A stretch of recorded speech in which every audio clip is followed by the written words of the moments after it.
Hello friends, it is time for a monthly wrap up. I do have a important announcement actually too regarding the wrap ups. This is it for me. This is the end of an era. No more wrap ups from here on out. I kind of want to just create videos more or less. Like I feel like I always had to film and publish a wrap up, and I don't want that like hang over me of like, oh, this is like a deadline or anything. So if anything, if you aren't already following me on my Instagram, I usually post my wrap-ups there as well to my story graph where you can obviously when I finish a book and review it if you want to. I'll link them down below in my link tree. You can find whichever one you want to follow. But yeah, I think it's the end of an era with wrap-ups. I see why some booktubers don't do wrap-ups no more. It drains a lot of energy and I feel like it's always repetitive and I was okay with it for a while, but now I'm like, I don't want to do it anymore. It doesn't make me happy as much as it used to. So yeah, sadly, this April wrap-up is the last one. I'm going to instead do something different with wrap-ups, where if I'm joining a readathon, I'll include the wrap-up of the readathon in my experience and stuff. So next month, you will technically see another wrap-up, because it is for Mermaid, for Chloe's readathon. So technically, you'll still be seeing a wrap-up still, just different. I wanted to try it differently, you know, with my creativity and stuff, so yeah, anyways, let's just continue on with the last wrap-up technically. Always in order, which I finished them, as well as the star rating. So, the first one I finished this month was Grandmaster of Demonic Cultivation, aka MDCS Mother Sushi. I gave it 4.5 stars. I do have a rating vlog on this, spoiler filled if you want to check it out. Some more backstory shown with this one, but now that I'm used to MXTX's writing a bit more after finishing TGCF, this one was way more faster to read. I don't know if it's because it was just way different than from TGCF, which obviously definitely could be the case. And two, I just kept chugging along every time I picked up this book, which was a good sign. I always love reading Dame, aka to Wanji, Wei Wuxian, Wang Xin, my beloveds. Our two boys are still on the hunt for the rest of the body parts, while also, of course, running into trouble along the way, because would it be an adventure without some trouble coming along the way, you know, of your journey and such? Because too, we meet some characters. I finally get to meet Jingwen Yao. Like, that motherfucker is crazy. Because when I see you, Jingwen Yao, when I see you... Anyways, I'm never going to get tired of Wanji getting drunk and embarrassing himself in front of Wei Wuxian. Truly iconic, truly peaked.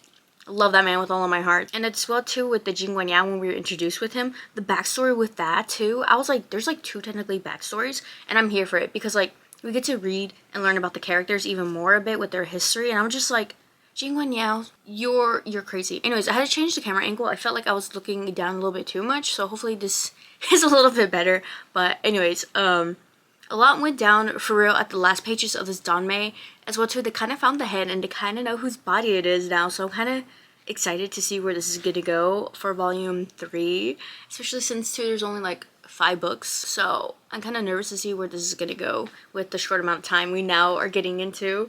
Next up, the book I finished was an arc that came out last month in April. I'm so glad I had gotten an arc. I gave it, I think 6 stars, I think it was 6 stars, yes, because it's by Johnny Garza Villa.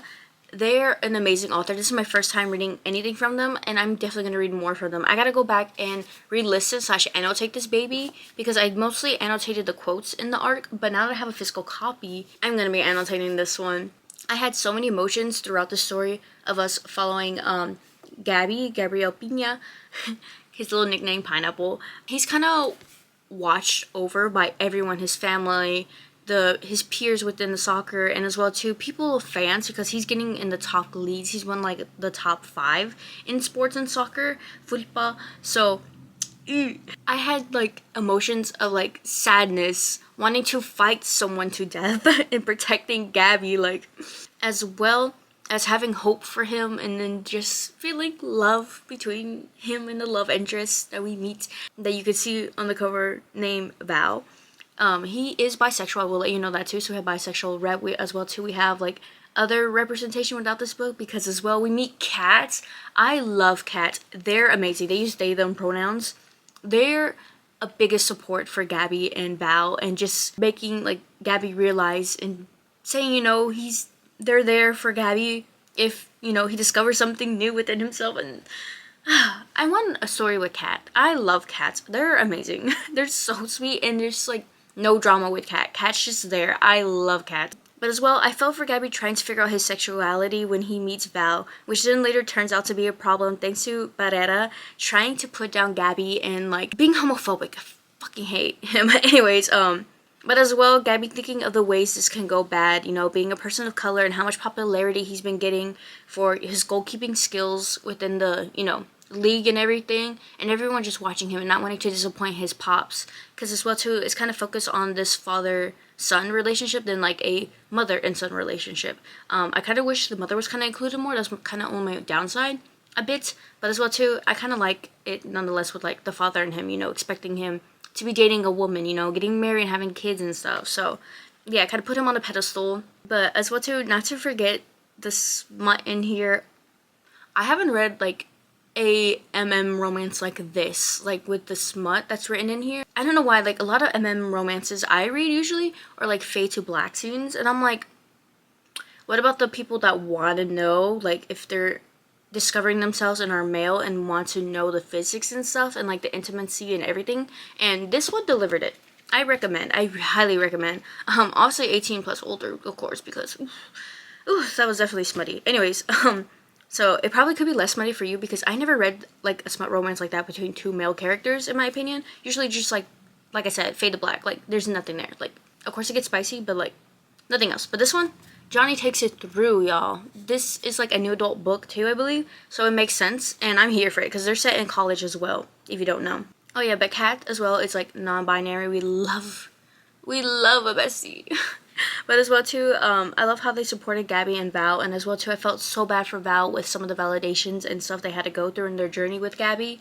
It was so good. That's all I have to say. As well too, it gives you beachy vibes because as well too, like summer and soccer, and then to them going to the beach and stuff, you want like a nice romancy beachy-ish vibes because as well too, it's set in Texas as well. So definitely hot here. So oof, this book is making me hot. Anyways, that's enough. 6 stars. I love it a lot.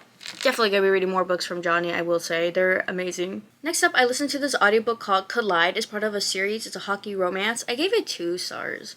I'm gonna explain myself, okay, y'all? And to the people who love this book, I'm so sorry. Also, as well, too, I keep changing the camera angle. You're just gonna see it change a lot. Don't question it. It's just me being me today. I don't know what's up with it. But anyways, I read it for the hype, and someone that recommended it to me last year, and I finally got around to it this year. But sadly, it didn't deliver to me. I couldn't find myself captivated by the characters. I couldn't care about our main female character. She was just, I don't know, she could have easily taken this out to her father before meeting this love interest. Like, why did you let this guy who you are technically newly dating into take over for something responsibility of like bringing this up with your father, and you couldn't do it yourself, you know? Like, I understand why you didn't want to bring it up, but at the same time too, girl, this has been years. Speak. I know you can speak. It was just so annoying with the relationship with her and her father. Like, I know too, like daddy issues and stuff, but like it was just dragged on for so long. Like, even her sisters didn't even help her, like, or her mom. Like, what? Where's the communication here? I'm not living for it, basically. I was just so fed up, and I really couldn't care about her at all. I'm so sorry. I felt as well the plot in the interview got lost and were focused on the main characters themselves later on, because she's trying to write a paper and stuff, and as well too, she doesn't like hockey players because of her dad, and it just became a thing. And then once, you know, things were going forward with the 2 main characters, I felt like that plot there was just meh. Like, it wasn't captivating me. It was just there. I felt like it was a subplot, if anything, than the romance, I feel like. Because we got a bunch of smut scenes, too, and a bunch of romancy stuff. I was like, huh. Anyways, I just felt like it could have been explored more, too, within that aspect, since as well they're in college and everything. I don't know. I just felt like it was just there and wasn't captivating me as much as, like, the romance is in your face. But it could be just me, too, because I listened to the audiobook than reading it physically. So who knows? It could be different for everyone, you know, just my mindset of not focusing too much.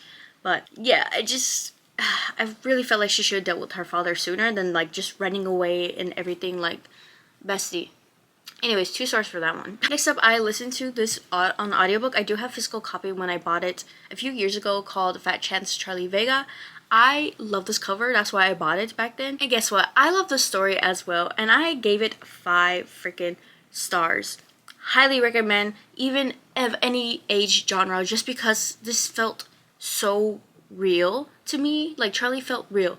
All the topics discussed in here are real, in real life. Like, this is very important, I feel like, and should be read by any age, besides probably, you know, like, under a certain age. But, like, everyone higher up than, like, I guess 15 or something, like, teenage years, then yes, probably to like middle school as well, I feel like, because of like the fat phobia, and as well too like dealing with loss, family problem and drama, as well as navigating love at a young age as well too, and like romance aspect of it all, and two, trying to figure out what you want to do with your life as well. Important message for that. I also adore the representation for obviously plus size rep and Latinx rep. She's Puerto Rican as well too, so you get to learn about some of those foods and stuff that they kind of eat as well, that she mentioned in this story that she ate whenever she was having a difficult time in this book. It was definitely felt like teenagery vibes. Oh my god, I can't English. Also, can't forget too how our character loves writing and was so cute, since we're reading a novel and all, like she wants to be a writer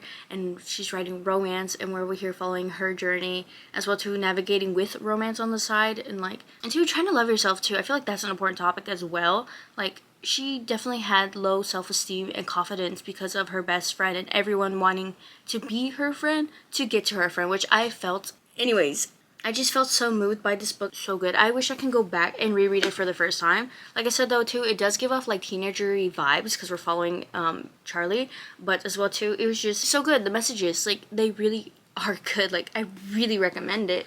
Like, wow, it captivated me. It blew me away. I can't wait to read more works by this author, Christelle. So yeah. Next up, I read a manga.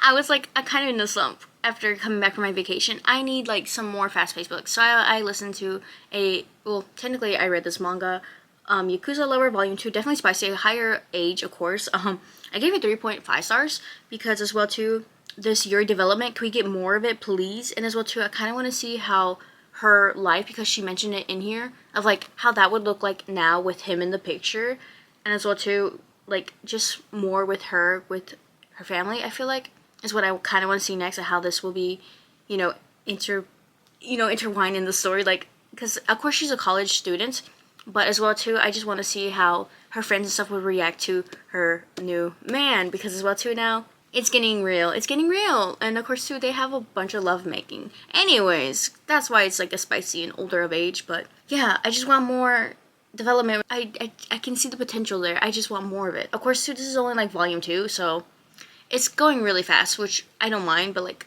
just give me the development, please. I need to see more of her, like, love. Next up, I finally finished, and I gave it 6 stars because I cried twice to it, by Aiden Thomas. Finally freaking finished it. Celestial Monsters. It's annotated. I did that shit. I did that. Yeah, Yahweh. But anyways, I also listened to the audiobook as well while annotating it, just so I can finally get through this bad boy, because it's a chonker, I will say the least.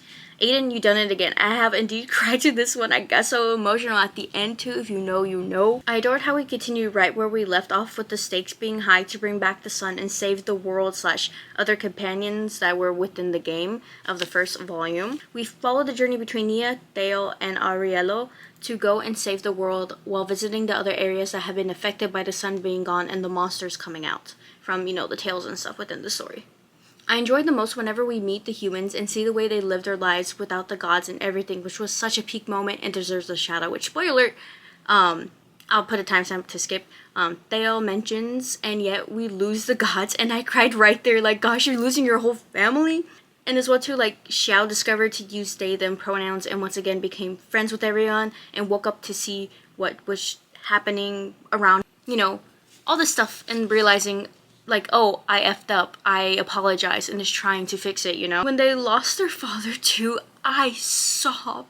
I'm gonna cry right now thinking of it, like, bro, that was just so sad. Anyways, okay, we're back from spoilers.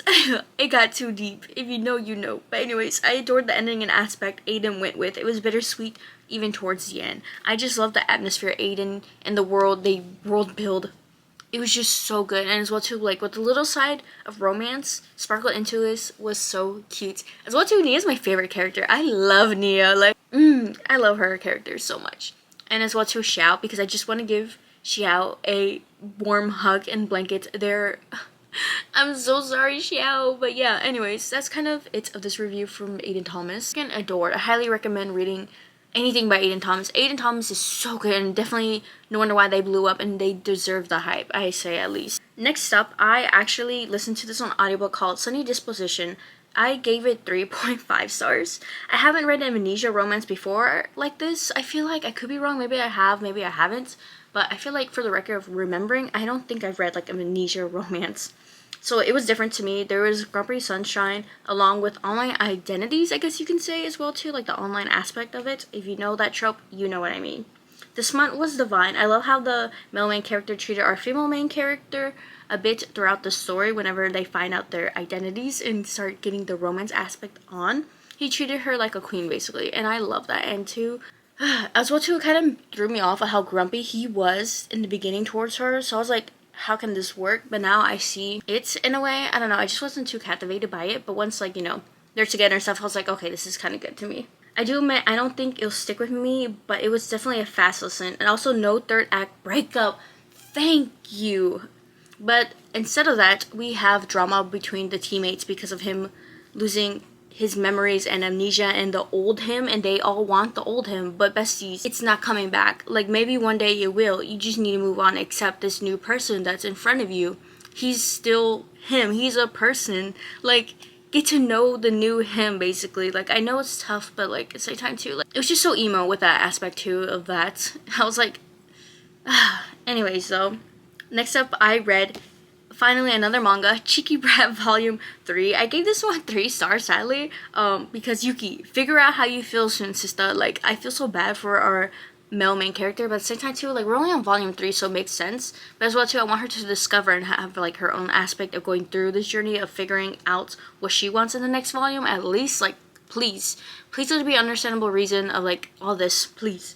Also, we get a new character, Give Me. I can't wait to learn about her, and I hope she becomes really good friends with Yuki and breaks out of her shell, because in the beginning we see how she is. I'm not gonna spoil it too much, but I just hope she breaks out of her shell and becomes like a beautiful butterfly, basically. I can't wait for this friendship to aspect coming in for Yuki, because of course too, our male main character has all the boys and teammates from within basketball, but like she has no one technically, so I'm kind of excited to see where this is gonna go. As well too, her family is big, but like I want to see her with another girl, like another bestie. Like, I'm excited. Maybe too the new bestie can help her like discover as well too this aspect of everything for her. Who knows? I'm excited. And last, finally, Taya, thank you so much for giving this book to me. It is by Jessica Sutano, Vera Wong's Guide to Snooping on a Dead Man. I read the first one last year when it came out, or whenever it came out. I loved it and gave it 5 stars. And guess what? This one's also getting 5 stars. It's not a 6 star, but it's getting a 5 star because it's not perfect, you know? It's like, it's very cozy vibes, like a cozy, silly mystery. It's so goofy. I love Vera. Like, I want her as a grandma, or like as an auntie. She's so, I just love her. I adored the first one. Once we got into this journey / book, gosh, I loved it again. Jessie knows what they're writing. Vera's character is so likable and sweet. Like, what's there not to like? I'm glad we got to see the old gang from book 1 into this novel and get point of views of the new character that Vera is kind of investigating into once she goes to the police station and runs to this one girl named Millie who talks about someone that her family or whatever that she lost. And later on, Vera finds out like, oh, there's someone with John Doe, and she's like, what's a John Doe? And so she kind of snoops around into it on this investigation, and she realizes the name is the one that Millie is looking for. So Vera's like, something's fishy here. And she goes and solves the next case. And there's people involved, of course, in their lives that Vera kind of plops into just like a bull, goes right in. I freaking love Vera's character, y'all. I'm just saying, she's so... I love her. This one was definitely more fun to me with all the aspects of media, like social media and stuff, you know, like Instagram and TikTok and such. And Vera knowing she can solve another case. And two, as well, the little spoiler of like the human trafficking. Whew.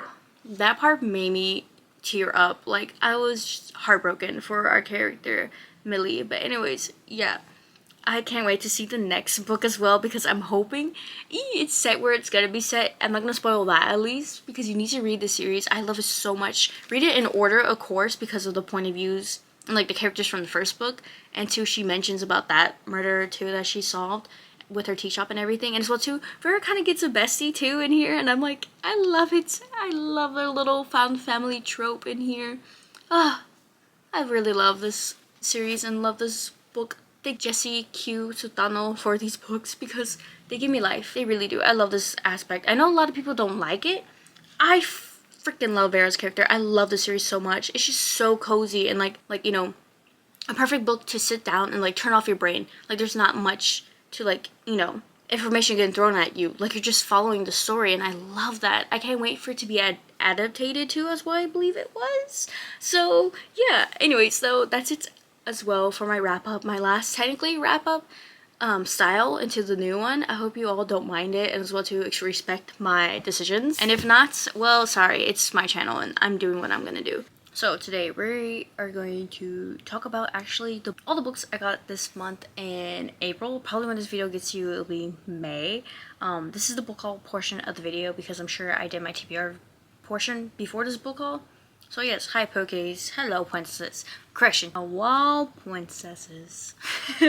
I have no explanation for this.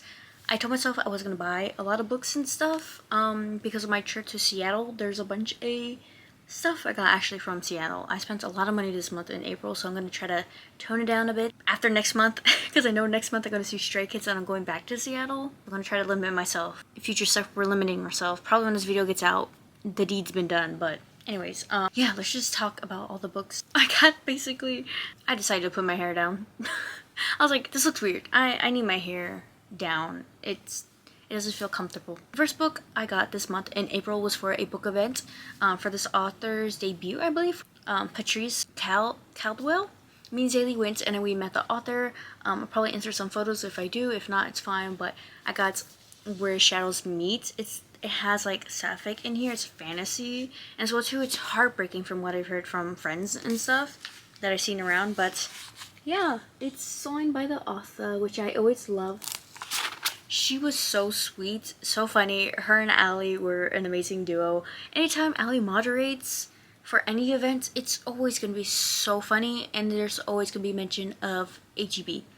Allie loves HEB. But yeah, I'm so excited to read this book, but as well too nervous, because too I know the second one isn't going to come out for a while, and people were devastated by this, so I'm like, and there's this side character that Allie loves, like she loves her, so I'm like, you shouldn't love her, but you're gonna love her. So I'm like, count me in, Allie. You say you love her, I'm gonna love her probably.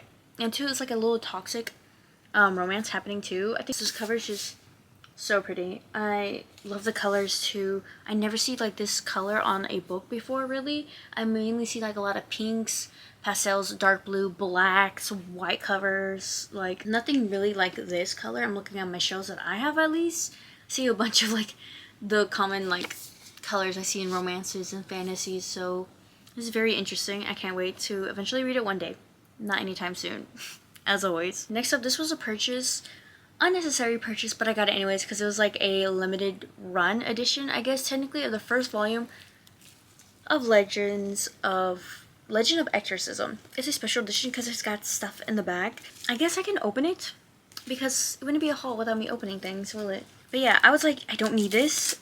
But they said it was like a limited edition, so I was like, because I think they said they weren't going to reprint it. I could be wrong from Seven Seas, but if not, I got it anyways. Another Danmei to my collection. As if I'm not behind on a bunch of other Danmeis. Okay, let's see. Oh my god. Ooh, oh, oh. They're all in here, which is nice. Like they're in there together. Hello? There's a map? Oh my god, this is like, I think Ballad of Sword line, there's like a map. I'm not going to read this anytime soon until I get like the completed series and then start it, but I always love having like special editions. And too, this one has like gold foil. Some of the Danmeis don't have gold foil if I remember correctly. And I love how this is like a pocket. Like, so I can't lose it like the other special edition stuff. We got a book, a little notebook. It's front and back. That's so cute. Wait, hold on. Stop. And two, inside it's lined notebook for the people who don't read Danmei. This is usually what they come in. There's like PCs, like tarot cards. Hello? PCs? I don't know what to call them. Hello? Okay, hold on, wait. We're gonna do these, I guess, in order of which I saw them. This is how mine came out. This ring light. I don't know who that is, but hello, person. And then to the back of them, they all look the same. This is what it looks like on the back. So, please don't focus on my face. Focus on these pretty people. Oh my god. Hello! And then last one. Oh, these are so cool. These are so cool. Like cards. The bookmark. Shut up. Shut up. It's got chibis on them. Shut up. Hold on, wait. Don't get in my face, please. Stupid ring light.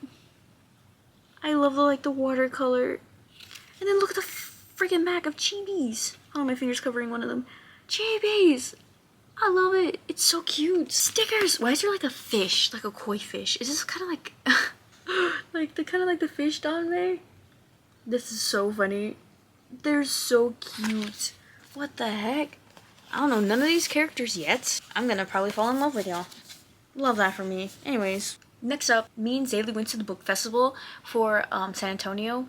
Met a bunch of authors. I was holding back on books because I was like, I know in a few weeks I'm going to Seattle, gonna see the Delulu crew, gonna buy stuff at the convention, go to Canoeia, of course. So yeah, I limited myself to just these books, and I met the authors, and they are indeed signed. The first one was Sonra Reyes, which is the Lesbian's Guide to Catholic School. I had to get it. Proposal was there too, but I was like, let me get the first one because I want to read it, and I know Chloe has it, and we can buddy read it.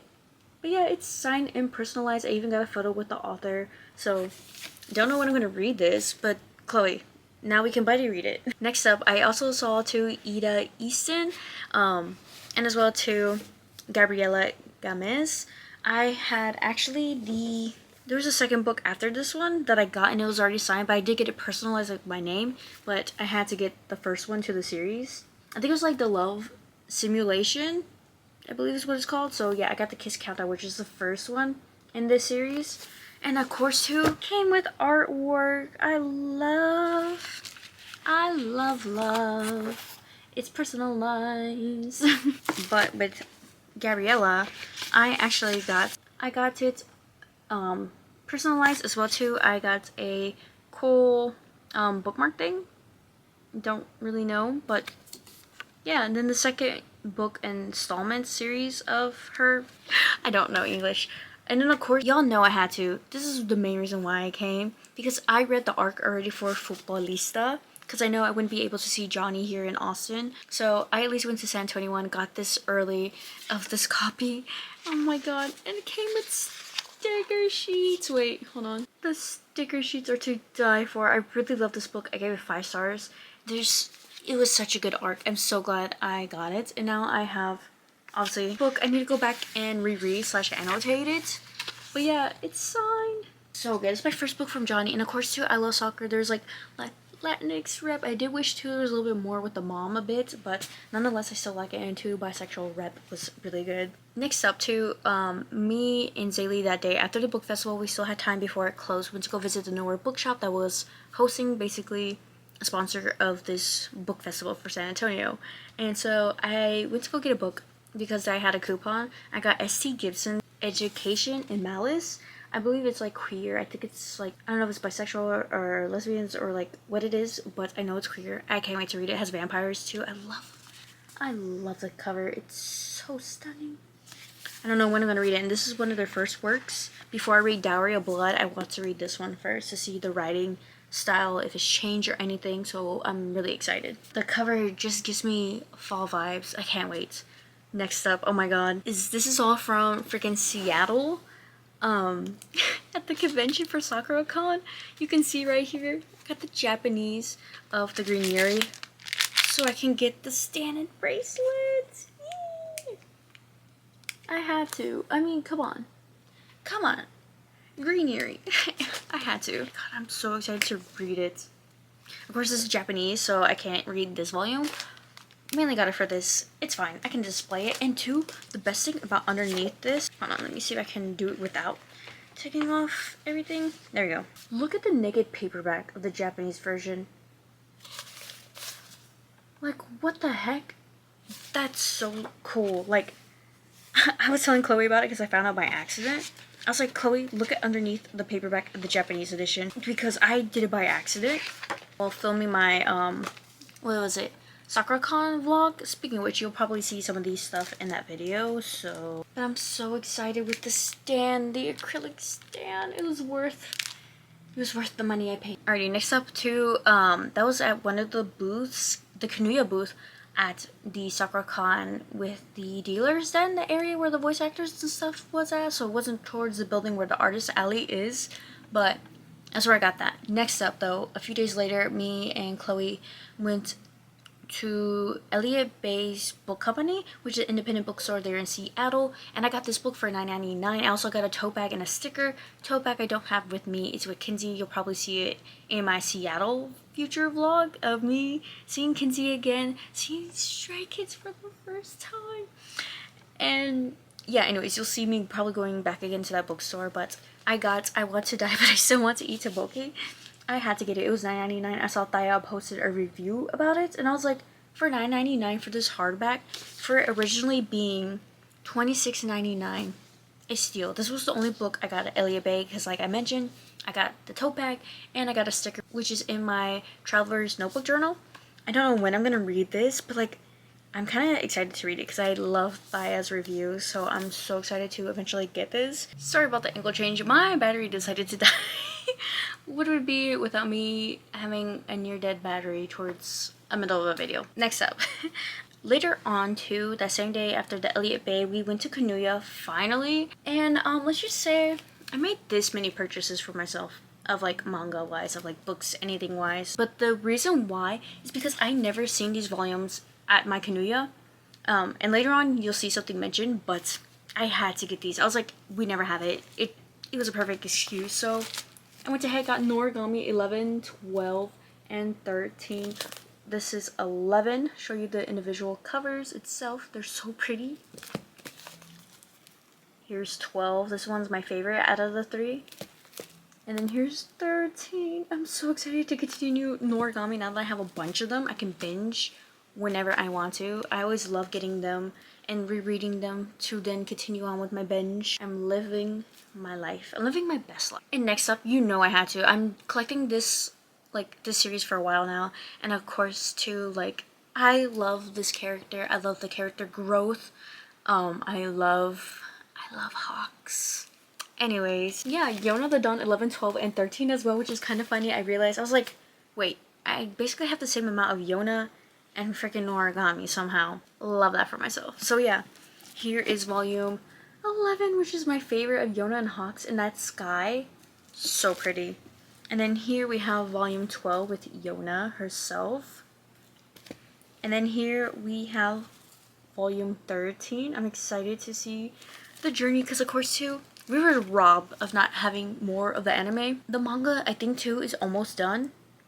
Give me the anime adaptation now, please. Please continue it or redo it. I don't know, just bring it back. I love the characters so much. Like, it ended too on a good area of like Yona's journey as well. Like, maybe one day I'll do a cosplay of Yona because I saw someone cosplaying as Yona and the other dragon of the one with the blue spike thing with the horns. I forgot his name in the mask that you meet in the anime too. I'm like, I love your Yona cosplay. Like, anyways, those were it I got at Kanuya and everything I got at Seattle, because today when I'm filming this video I went to Kanuya again because I told myself I'm gonna use my $15 gift card that I didn't get to use at Seattle. This bitch forgot it. I forgot it today, and so I was like, I'll just use it next month in Seattle. But anyways, I went ahead, I renewed my Kanuya gift card because I didn't do it at Seattle and I was kind of running low on money, and into helping pay Chloe for her stuff, so I couldn't pay the $50. But I did it, well, yeah, this week on Thursday. So I did that. I bought some Sakura sticker for my SakuraCon Traveler's Journal, but I got all these at Kanuya today. Yeah, one of the main things, the green Yuri in English. I got the green Yuri, and it came with a Shiski board. We know the board. I got the Kanuya Special Edition, Limited Edition, it's called. And then I got volume 2 in English because yes, they're $20 each. Crime, I say, crime. But yeah, I got them. I can read them. I don't know when I'm gonna read them. Probably really soon.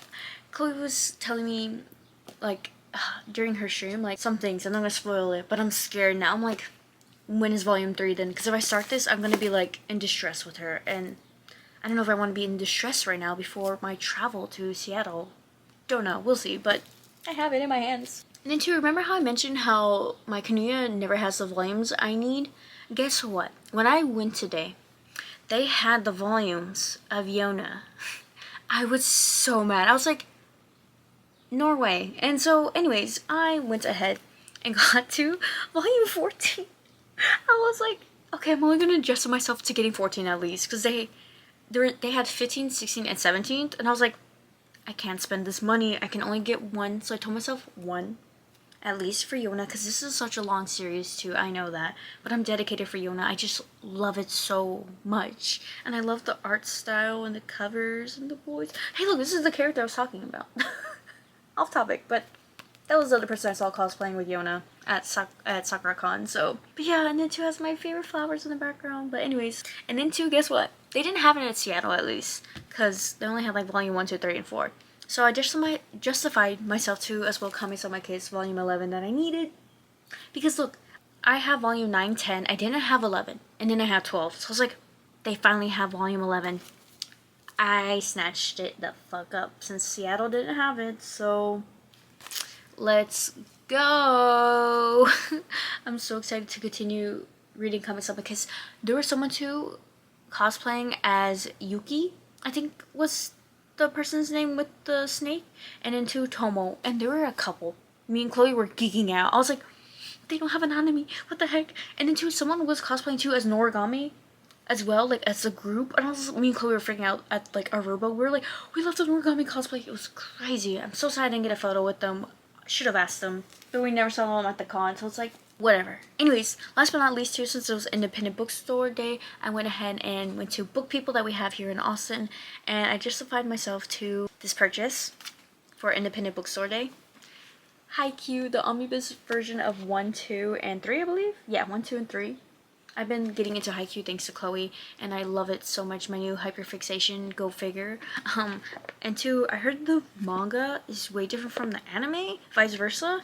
So I'm excited to see what's different. What the heck, I'm so excited. So yeah, I was like, for honor of Independent Bookstore Day, a must. Those are all the books I got today. I hope you all like the video of my wrap up of April, and as well too my book haul of this month in April. I hope you all have a good day, good night, morning, whatever time it is for you when this video reaches you. And until next time, I'll see you whenever. I still gotta edit my Sakura vlog. This is probably gonna go out before the SakuraCon vlog, so yeah. Anyways, peace. Love you the most, po guys. Bye.